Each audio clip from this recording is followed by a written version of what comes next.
Yo, what's up, y'all? It's your boy DC The Truth. It's pretty much gonna be the 5150 highlights for last night. When it comes to the show, 5150 show had a very strong start. Let's get into it.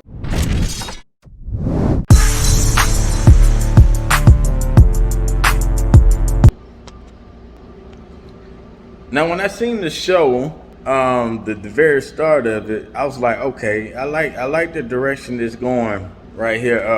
Core from the last show to this show here. I like how when Core talks about real topics, the show can be very engaging, but the show did go quickly down here from there. But we're gonna get into it. Now, Corey was making some very interesting points when he was talking about the athletes. For example, I think he used LeBron James. Like, hey man, you got LeBron James. He could tell, he could see LeBron want to be real, but he just scared of what he might lose, which is, I don't know, depending on which side you want to look at. You can be like, okay, you can understand why. Okay, LeBron, if he speak out, they're gonna quickly villainize him, as you know we can see with Colin Kaepernick, what happened to him.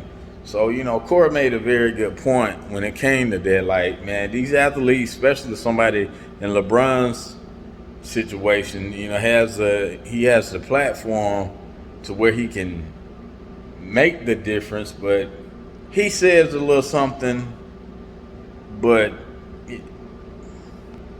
he kind of skates around the issues, to be 100. And this gonna lead me on to my second point, is like, this is why I appreciate Shannon Sharpe. Shannon, Uncle Shay, he's not afraid to have these uncomfortable conversations. He even have them with Skip Bayless. Sometimes he have Skip Bayless got to be kind of quiet, and he has to agree, because it's like, hey, Shannon got that platform where he can just speak his mind. What the hell they gonna do to Uncle Shay Sharpe? He from my neck of the woods.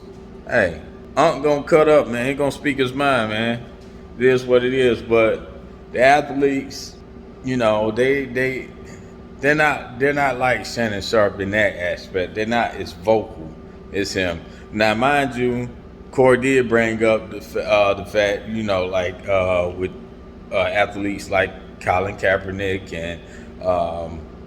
and others who did stood up, and guess what? They was quickly villainized, blackball out the NBA or whatever sports they was in, because they stood for what they believe in. Now, when I get into the other points, this is where the show's finna take a turn for the worst. Of course, Corey in the Grady shade. I don't know why. Y'all, can somebody, leave in the comments, is Grady still talking about Corey? I don't really get a chance to catch a lot of Grady shows, but from what I hear, I don't think Grady is really thinking about Corey. So, but yeah, Corey still finds a way. Every new guest that comes on, he got this express how Grady's a bitch ass nigga. Whatever. Another point Corey was bringing out, some factual points. He was saying, like, when he was talking about Eminem, how Eminem is pretty much everybody Eminem kind of did a song with, he pretty much was shitting on him, I mean, at the end of the day, you look at Renegade. I mean, I love Jay, but Renegade killed him Eminem killed him on his own song. Now, this is where me and the chat disagree, and we was having a back and forth in there with the fellow goons in there. And this is to be expected from a lot of folks that's in the chat room, because these people I know in my everyday life. Everybody always got this tendency to call Eminem corny, this, that, and the third. Like, give the man his propers. He's a GOAT. And then I even got a friend that be like, man, he's a corny goat though. Okay, whatever. But at the end of the day, Eminem was not the one to be fucked with. He was not the one to be reckoned with in those times. Everybody knew it. I mean, how many hip hop artists got to go there and really say how much of a beast Eminem was? But that's not valid. I mean, you know, that's not good enough for these niggas. And the same jokers that's in the chat room.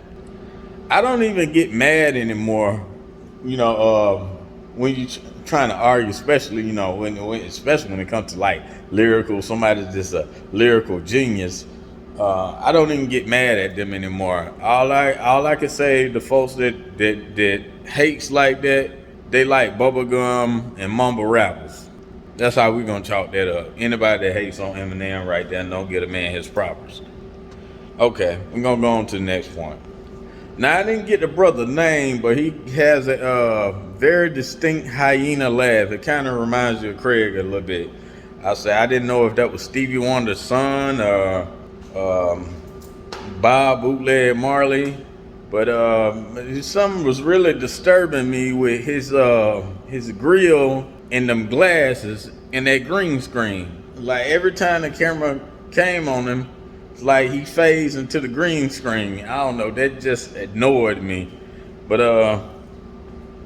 it was pretty funny though. I mean, for the most part, you know, he was pretty funny. That's what I took from the show. The show did make me kind of tired, especially when we got to Darlene. I couldn't make it anymore. The show went from great, and it just, I don't know what happened. And last but not least, we're going to talk about Corey Holcomb, his hypocrisy with Grady's Barber. Now, Corey made the statement like it's kind of messed up that Grady's Barber don't cut his hair because he was beefing with Grady, but yet you don't see the hypocrisy of you was doing the same thing for Zoe for being cool with Grady. So yeah, you was mad at Zoe because it was cool with Grady. It's the same situation that you're doing with the Barber. And likewise, it could have been the same thing with Craig. That's probably why he's not on the show. But, you know, I know a lot of people say Craig got a lot of stuff going on. It is what it is. I say Craig would have at least had made an appearance by now. But hey, that's neither here nor there. This is your boy DC The Truth. And we're going to sign this thing on that, y'all. For real. Honestly, I don't know who the fuck to trust. Is he my friend or my foe? I'm a exit, bro. Yeah, she give me that claim as well. I remember back when I was younger, I was happy. Nowadays feel like no one understand me. I'm good at artists, silly, I'm Bob, damn me.